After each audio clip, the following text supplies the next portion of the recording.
ഓം ശാന്തി. പലപ്പോഴും സൂര്യപ്രകാശം എല്ലാ സ്ഥലത്തും ഒരുപോലെ തന്നെ പ്രസരിച്ചുകൊണ്ടിരിക്കുന്നുണ്ട്. സൂര്യപ്രകാശം വീണിട്ട് ഒരു പഞ്ഞിയോ പേപ്പറോ കത്തുന്നത് നമ്മൾ കണ്ടിട്ടില്ല. അതേസമയം സൂര്യപ്രകാശത്തെ ഒരു ലെൻസിലൂടെ കടത്തിവിടുകയാണെങ്കിൽ അതേ സൂര്യപ്രകാശം അത് പല രീതിയിൽ ഊർജ്ജമായി പല മടങ്ങായി വർദ്ധിച്ച് പേപ്പറോ അല്ലെങ്കിൽ പഞ്ഞിയോ കത്തിക്കാൻ നമുക്ക് സാധിക്കും.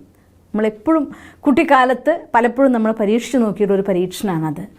അതായത് ഒരൊറ്റ ബിന്ദുവിലേക്ക് ഏകാഗ്രമാക്കുന്ന സമയത്ത് എല്ലാ മനസ്സും ബുദ്ധിയും സംസ്കാര സഹിതം സർവ്വതും ഒന്നിലേക്ക് നിങ്ങൾ ഫോക്കസ് ചെയ്യുന്ന സമയത്ത് ആ കാര്യം എക്സ്ട്രാ ഓർഡിനറിയായി പ്രവർത്തിക്കുന്നു എന്നർത്ഥം. ഒരു മനുഷ്യൻ ജന്മം കൊണ്ട് എക്സ്ട്രാ ഓർഡിനറി ആയിരിക്കുന്ന ഒരു കഴിവില്ലെങ്കിലും നിരന്തരമായ തൻ്റെ അധ്വാനം ഒരൊറ്റ ഫോക്കസിലേക്ക് ഒരൊറ്റ ലക്ഷ്യത്തിലേക്ക് കൊടുത്തുകൊണ്ടേയിരിക്കുന്നുണ്ടെങ്കിൽ തീർച്ചയായിട്ടും അവനും എക്സ്ട്രാ ഓർഡിനറി ആയിക്കൊണ്ട് ജീവിതത്തിൽ മുന്നോട്ട് പോകാനുള്ളതായിരിക്കുന്ന വരദാനം തീർച്ചയായിട്ടും കിട്ടുക തന്നെ ചെയ്യും. പണ്ട് മഹാഭാരതത്തിലൊരു കഥ ഞാൻ ഓർത്തു പോവുകയാണ്. ദ്രോണാചാര്യർ തൻ്റെ ശിഷ്യന്മാർക്ക് വേണ്ടി ഒരു പരീക്ഷണം നടത്തിയിട്ടുണ്ടായിരുന്നു. മുന്നും പലതവണ ഇത് പരാമർശിച്ചിട്ടുള്ളതാണ്. കഥ നിങ്ങൾക്ക് എല്ലാവർക്കും അറിയുന്നതാണ്.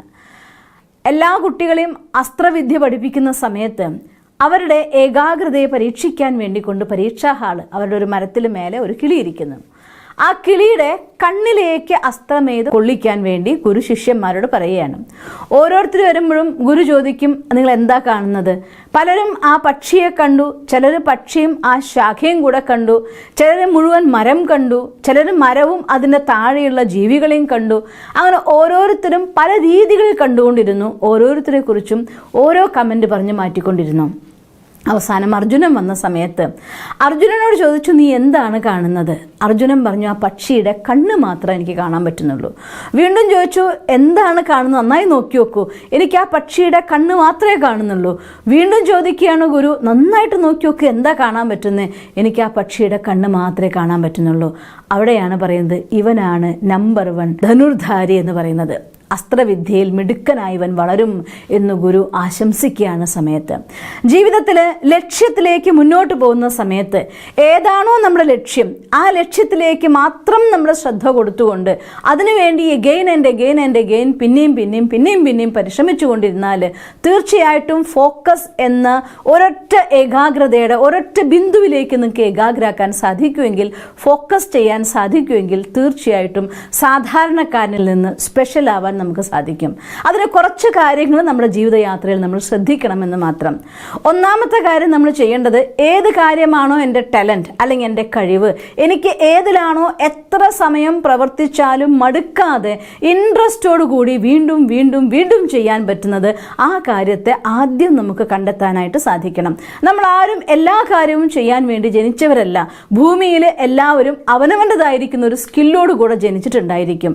ആ സ്കിൽ എന്തെന്ന് കണ്ടെത്തി അതിനെ പരിപോഷിപ്പിക്കാൻ, അതിനെ ഡെവലപ്പ് ചെയ്യാൻ വേണ്ടതായിട്ടുള്ള ട്രെയിനിങ് പ്രോഗ്രാംസ് ആണോ, സ്റ്റഡി ആണോ, ഏതൊക്കെ മെത്തേഡ് ഉപയോഗിക്കണോ ആ മെത്തേഡ് ഉപയോഗിച്ചുകൊണ്ട് തൻ്റെ ഏതാണോ എൻ്റെ ഫീൽഡ് അല്ലെങ്കിൽ എൻ്റെ ഗോൾ ഏതാണ്, എൻ്റെ ജീവിതത്തിൽ ഏത് മാർഗത്തിലൂടെയാണ് ഞാൻ വിജയിയായി മാറാൻ പോകുന്നത്, അഥവാ എൻ്റെ കർമ്മപഥം ഏതാണ്, ഇത് തിരഞ്ഞെടുക്കുക എന്നുള്ളത് ഒന്നാമത്തെ കാര്യം.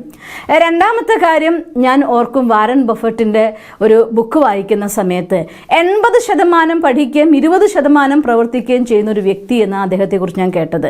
80% സമയം പഠിക്കുക എന്ന് വെച്ചാൽ അർത്ഥം തൻ്റെ നോളജ് പഠിച്ച് അതിൽ എക്സ്പേർട്ട് ആയിക്കൊണ്ട് ഒരു കാര്യം ചെയ്ത് എക്സ്പേർട്ടായി അതിൻ്റെ ജ്ഞാനത്തെ ഡെവലപ്പ് ചെയ്ത് എത്ര നോളജ് നേടാമോ അത്രയും നോളജ് നേടിക്കൊണ്ട് അതിനെ വീണ്ടും ഇംപ്ലിമെൻ്റ് ചെയ്തുകൊണ്ടിരിക്കുക.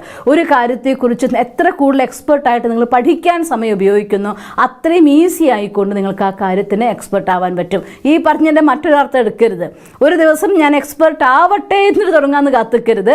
എന്തുകൊണ്ടാണെന്ന് വെച്ചാൽ തുടങ്ങിയ കാര്യം, തിരഞ്ഞെടുത്ത കാര്യത്തെ ഷാർപ്പൻ ചെയ്യാൻ വേണ്ടി തൻ്റെ പഠനത്തെ ഉപയോഗിക്കണം. പഠനം എന്ന് പറയുന്നത് 2 ദിവസം കൊണ്ട് 4 ദിവസം കൊണ്ട് മാറ്റിവെക്കേണ്ട കാര്യമല്ല.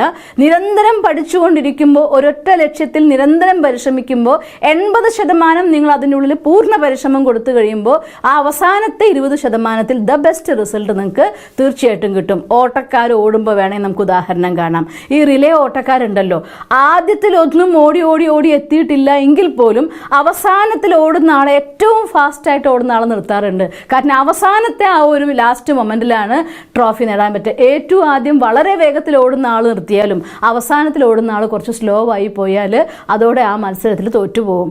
അതുപോലെ തന്നെ ജീവിതയാത്രയിലും അങ്ങനെ തന്നെയാണ്. ആദ്യത്തെ ഭാഗത്ത് നമുക്ക് ആവുന്ന പോലെ പരിശ്രമിച്ച് ഓടി ഓടി ഓടി അതിൻ്റെ ഫൈനലാകുന്ന സമയത്ത് പെർഫെക്റ്റ് ആയിക്കൊണ്ട് ലാസ്റ്റ് 20% നിങ്ങൾക്ക് ചെയ്യാൻ സാധിച്ചാൽ തീർച്ചയായിട്ടും അതിൻ്റെ സക്സസ്സിലേക്ക് നമുക്ക് എത്താനായിട്ട് സാധിക്കും. അതുകൊണ്ട് ആ കാര്യത്തിലും നമ്മൾ കുറച്ചു കാലം ചെയ്തു കഴിയുമ്പോൾ, അധികം ആളുകൾക്കും പറ്റുകയെന്ന് വെച്ചാൽ ആദ്യത്തെ 30% വളരെ ഇൻട്രസ്റ്റ് ആയിരിക്കും, പിന്നത്തെ ഒരു 30% ആകുമ്പോൾ കുറച്ച് കുറഞ്ഞിട്ടുണ്ടായിരിക്കും, 60% കഴിയുമ്പോഴേക്ക് റിസൾട്ട് ഒന്നും വരുന്നില്ല. അതുകൊണ്ട് നിരാശരാകുന്നു, അവിടെ വെച്ച് ഒന്നുകിലും ഉപേക്ഷിക്കും, അതല്ലെങ്കിൽ എന്നെ കൊണ്ട് പറ്റില്ല, ഇങ്ങനെയൊക്കെ മതി എന്ന് തീരുമാനിക്കും. അതോടെ നമ്മുടെ റിസൾട്ട് വളരെ പരിശ്രമിച്ചത് ഒരുപാടാണ്, പക്ഷെ കിട്ടിയത് ഇത്രയാണ് എന്ന് പറയുന്ന രീതിയിലേക്ക് ചുരുങ്ങിപ്പോവുകയും ചെയ്യും. അതുകൊണ്ട് അവസാനം ഒരു കാര്യത്തിൻ്റെ ഫിനിഷിംഗ് എത്തിക്കും വരെ നിരന്തരമായിട്ട് അത് ചെയ്തുകൊണ്ടിരിക്കാനുള്ളതായിട്ടുള്ള ഉത്സാഹം നമ്മൾ കണ്ടെത്തണം. മൂന്നാമത്തെ കാര്യം, ഒരു കാര്യത്തിൽ ഒരു സമയത്ത് ഒറ്റ കാര്യത്തിൽ നിങ്ങൾ ശ്രദ്ധിക്കൂ. ഈ പറഞ്ഞതിൻ്റെ അർത്ഥം ഒരു കാര്യം മാത്രം ചെയ്യാനല്ല. ഞാൻ കണ്ടിട്ടുണ്ട് ഒരുപാട് ആളുകൾ രാവിലെ മുതൽ വൈകുന്നേരം വരെ പല ഫീൽഡിലുള്ള ആളുകളുമായിട്ട് മീറ്റ് ചെയ്യുന്നു. അവർക്ക് തന്നെ 5ഉം 10ഉം വെറൈറ്റി ബിസിനസ്സുകൾ അല്ലെങ്കിൽ ഇൻഡസ്ട്രി ബിസിനസ് അങ്ങനെ പലതും ഉണ്ടായിരിക്കും. പലതിനെയും അവർ അറ്റൻഡ് ചെയ്യണ്ടാവും എട്ട് ഡേ.